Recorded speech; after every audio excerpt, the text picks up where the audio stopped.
Now the next topic we want to dive into after indicators and filters are lists. And also for lists you can have your own list columns. Let me close this really quick and check out a list. And let's open a list. That's okay. We can reuse this list and say, for example, we want to add a column here in the back. So we saw how to add columns in the previous chapter. We just right click and we add a column, and then we have all the available columns here in the list. But what we want to do is now we want to add our own column. Let's see how we can do this. So let's start the scripting environment again. Let's start with a new script, an empty one, not the template.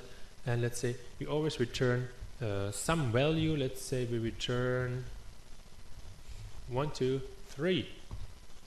So now our expectancy would be in the list we always see a column which contains 1, 2, 3 in the future.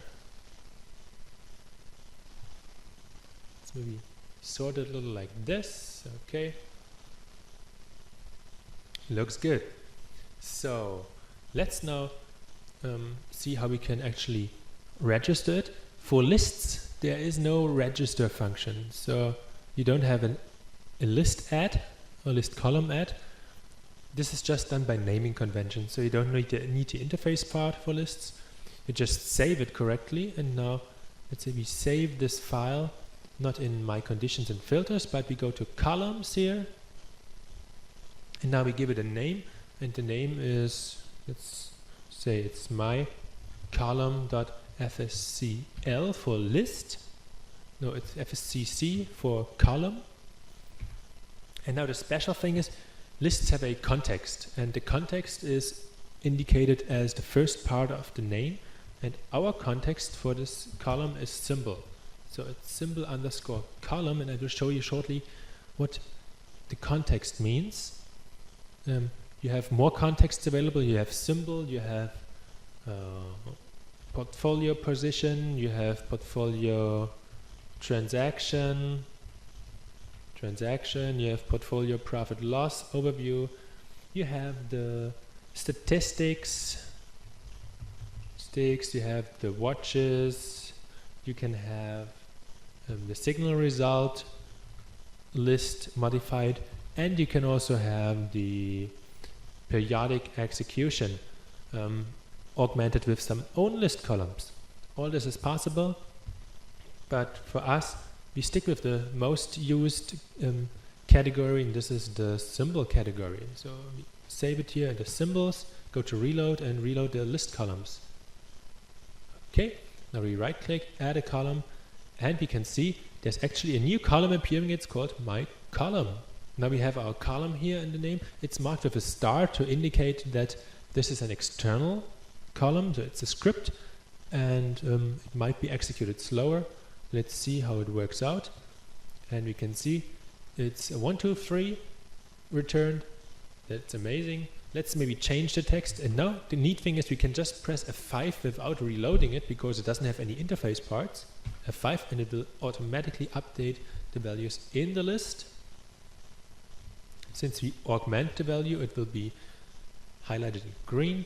If we go with smaller values, it will be highlighted in red. So easy as that. We can also have the filter capabilities now, because it's a number.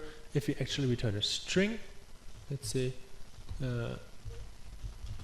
hello world, then we have a string here, and it's just easy as that. Now let's say we want to do something more. We want to maybe, as always, we have the WKNID available, so we see actually we're using ASCII data. It's the ASCII information is coded into the WKNID, so we can visualize this if we want to. And now we can also do some more fancy stuff. So maybe let's return some symbol information. So let's say let's use the help to edit. We go to symbols, symbol info. Now we have the WKNID, and we want to know, let's see, is this optional? The items marked in in italics are optional, so we don't need it. So we delete the data type and we know the info type. So let's say we want to execute the current high, and there it is. Now we have the numbers in here, and we can actually compare it to the high column which you already have. So these are the same numbers, and now you can access indicators, you can calculate values, easy as that. If you have some special cases, you can simply create your own list column and have the information displayed there. Now we have looked at indicators, filters and lists. Let's now look what other types of scripts we can develop, and for this let's simply browse a little through the scripts folder, and we can see there are some import scripts available. And let's take for example the CSV file. This is an example of how to import prices from a text file into the local database. So we just read a file with the file selection dialog. So this will display something to the user where you can select a file.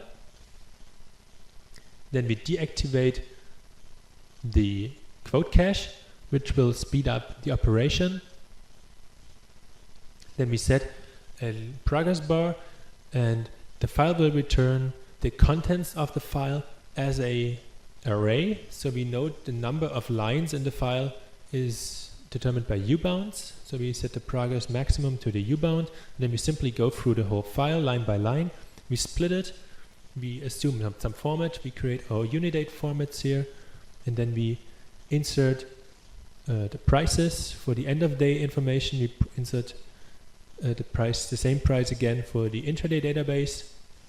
And if doesn't work, we can print a message that there was an error in the line. We set the progress, and then we stop and we signal to the system with set big update that a lot of prices have been updated, and this will refresh all the windows and it will show the current price information. So if we execute this real quick, we see there's this script coming up where we should select the folder, but let's not do it. I just cancel here and stick with the explanation. Now something else which is quite interesting, maybe there was a special from a German newspaper where you had a lot of free prices available on a CD, and you can see how you can create message boxes. And for example, let's just execute it and see how it looks like.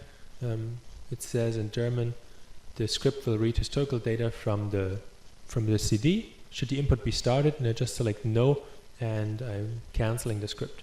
So this is done by if the message box, which should display yes or no, returns no, then I end the script. Then I have the user choose a directory, and I extract all the files from this directory.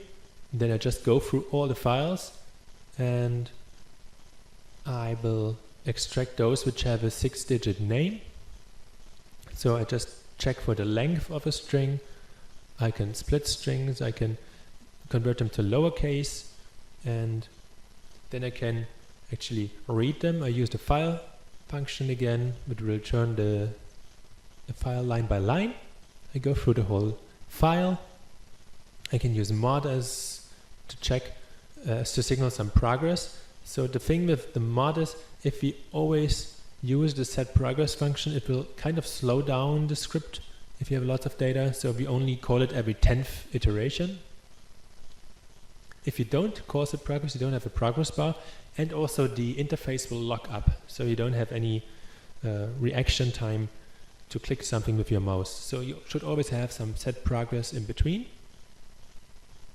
Then again, we insert the prices into the database, and we show a little status message in the end that the input was successfully done.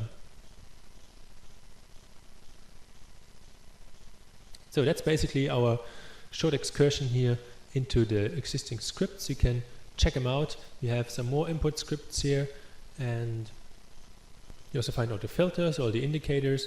And if you want to learn something, just browse through them, check what functions are used, how they're using them, and there's really a wealth of information available.